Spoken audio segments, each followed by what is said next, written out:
Good morning, everybody. William here with his crazy hair and Sarah Huffman here with a glow. Red glow. A red glow. Yeah, cryotherapy time. It is cryotherapy time. Sarah, Well, did we have a heated discussion this morning? heated. Yeah. What was it? What was it? Warning: this isn't necessarily a workout. Whatever. This is William and Sarah's journey to health. That's all encompassing. That's personal, physical health. That's financial health. That's emotional health. That's business health. I mean, don't let the term health just make you think this is all physical, because what is it? 90% mentally, 10% physical, or some crap like that. Think of it like a wheel, where if all systems are firing, your wheel on the car is going to go really smooth. Yep. But if something in the wheel is off or not measuring up to where the other things are on the wheel, you're going to have a really clunky car. Yep. And we've really You're using the Rachel Hollis analysis, right? Yep. So Love it. We've really been looking at our wheel at, like, maybe we're not like full capacity, like top, number 10, where everything's firing.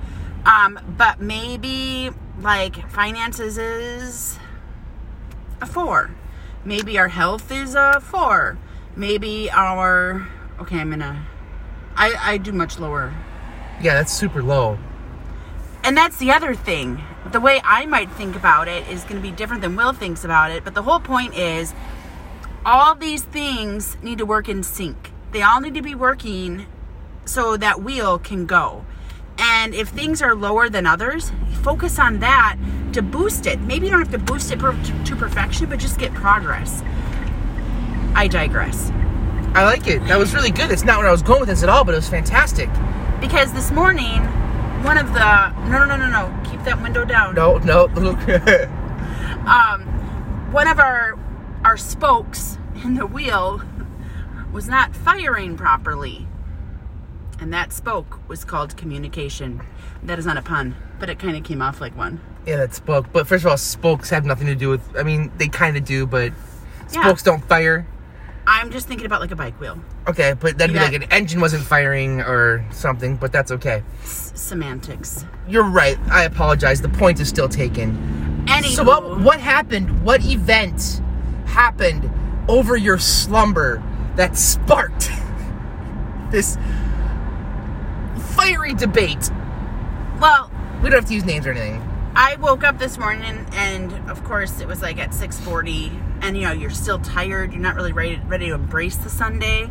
So I went in and I was watching a movie and, cuddling with Gertie and just kind of, being lazy at 6:40 in the morning, which then I was like, I'm going to scroll social media.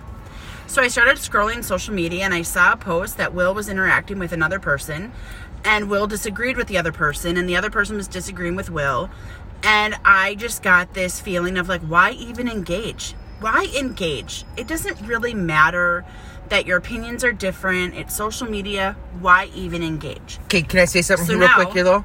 It was not a political post. It was not about religion. It wasn't some controversial subject, to be honest. It's something that's very actually business and real estate specific. So just putting that out there. Just wanted to make that aware. So why engage? Everyone has a different style. Maybe his style works for some people. Clearly it doesn't work for us. But like to me, if I see something like that, I just keep scrolling. I have an internal dialogue like, I wouldn't say that. And I scroll. Wilhelm, on the other hand, feels like this is a level of bullying. I still do. And that if you don't say something, you're allowing that to happen. And I'm not saying I'm right, and I'm not saying Sarah's not right. This is just this is a pretty strong difference of opinion we had. I'm going to put it on me, but I'm not going to pay attention to the camera. I absolutely went off. I've lost it. Like, I felt it was a form of bullying. And Sarah said, this is not the wrong thing, so I'm not picking on you, Sarah, babe. I love you. She's like, well, just ignore it. Keep going. I can stand up for myself. Yes, you can. But I'm like, no, this is a form of bullying, And I can't just keep scrolling because, you know what, I'm not changing somebody's opinion here, but I'm going to stand up. There was a comparison made. I didn't like the comparison, first of all, and that's not the point.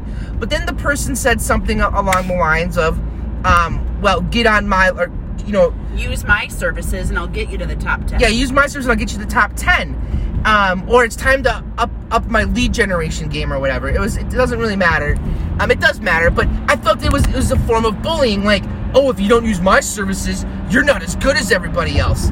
And I get really defensive when it comes to bullying. Like, I cannot stand it. And Sarah's like, well, why don't you just ignore it? And I said, what about that kid who got his books knocked out of his hand in school down the stairs? Do you just ignore it then? Do you just because by helping him pick up the books, yes, it's nice, but if you don't address the issue, you're not going to take care of it. I mean, I was that kid. I had my books knocked out of my hand. And once I got to literally a physical size where I could stand up to people, Okay. No. So, here was our debate. I'm fired up. Woo! Is it worth it? Yes. Is it worth it to be all, like, argumentative on a social media post? In my opinion, in that context, no. The guy's a salesman. He's just trying to sell his product. The way he's doing it does not resonate with me. When I think about my favorite type of client, I'm not going to get my favorite type of client from his service. So even though I might never get to the top 10 or I might get to the top 10, it doesn't matter because I know how I'm doing business feels right for me. I push myself. I have coaches. I should be saying that people get it. They know.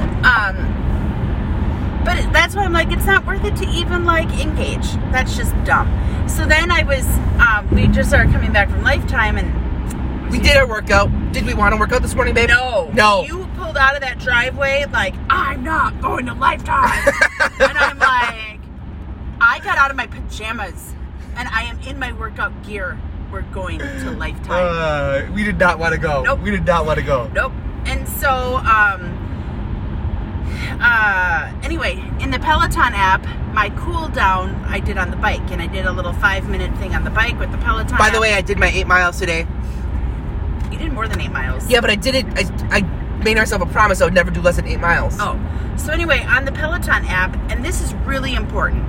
It said the gal said, I don't remember her name. It doesn't matter where you are on the leaderboard. It just matters that you're on it. And to me, it's like... And to get on the leaderboard, all you gotta do is show up. All you have to do is show up and be consistent to get on a leaderboard. Yep. And to me, I'm like, wow, thank you, lady from the Peloton app, because that's all I needed to hear. That's all I needed to hear. It made me feel... And the other thing is, it's not worth arguing with this dude. It doesn't matter. Because... I'll still disagree with you on that. And that's okay. But I was like, yeah. I did just as long as... And then the other thing I was going to say... I'm cutting you off. Yeah, that's fine. The other thing I was going to say is we're building a team to be consistent. To not have the peaks and valleys. When the peaks and valleys are there, they're going to happen, but let's minimize them. Yep. We're building a team that is able to stand on their own 2 feet. Yep. And have somebody on their shoulders if they need to. We're built strong people, strong leaders. And if we just care about getting to number 1 on the leaderboard, it's not going to be consistent for us. We're not built yet for that. Nope. So and the people who are up there are fantastic people. They're amazing. When you look at the top 10, they should be the top 10. Yes, they should. Yes, they should. They should be the top 10. They have their systems in place. Mm-hmm. They have they're consistent. They have all those spokes on the tire are probably working together. Where we still have some short spokes, some long spokes. Yep. Our spokes aren't ready to be there. Does that mean that we're not gonna be? No. We're gonna be there someday. But we've gotta work through the steps. We've gotta work through our processes. We can't skip steps to be to the top 10. You can't skip steps. Because if you start skipping steps, you'll not stay there. And you can take that to the bank on anything you do. We can't skip a step. We can't go run a half marathon tomorrow. You kidding me? We'd be dead. We can't even do a quick fix weight loss program because if you skip the steps, it's all coming back. And you know what? Proof. Living proof. Yep. I have done the fad diets and all of that crap. And guess what? It didn't train me habits. It didn't train me to like keep it off for good. Can't skip steps. Can't skip steps. So although this guy might have an awesome business. Say person. I don't care. Okay, sorry. He might have a great business. And hopefully he does, to be honest. And he may be helping agents get to the top 10 faster. Awesome. But our infrastructure is top 20 right now. Damn right it is. Yeah. I'm proud of that. Yes. But it's like, don't skip steps. And because my style is different than yours doesn't mean I'm wrong. Nope. And that's why, except, there it is. Boom.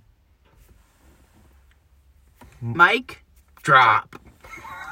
Huffman out. We out. Deuces.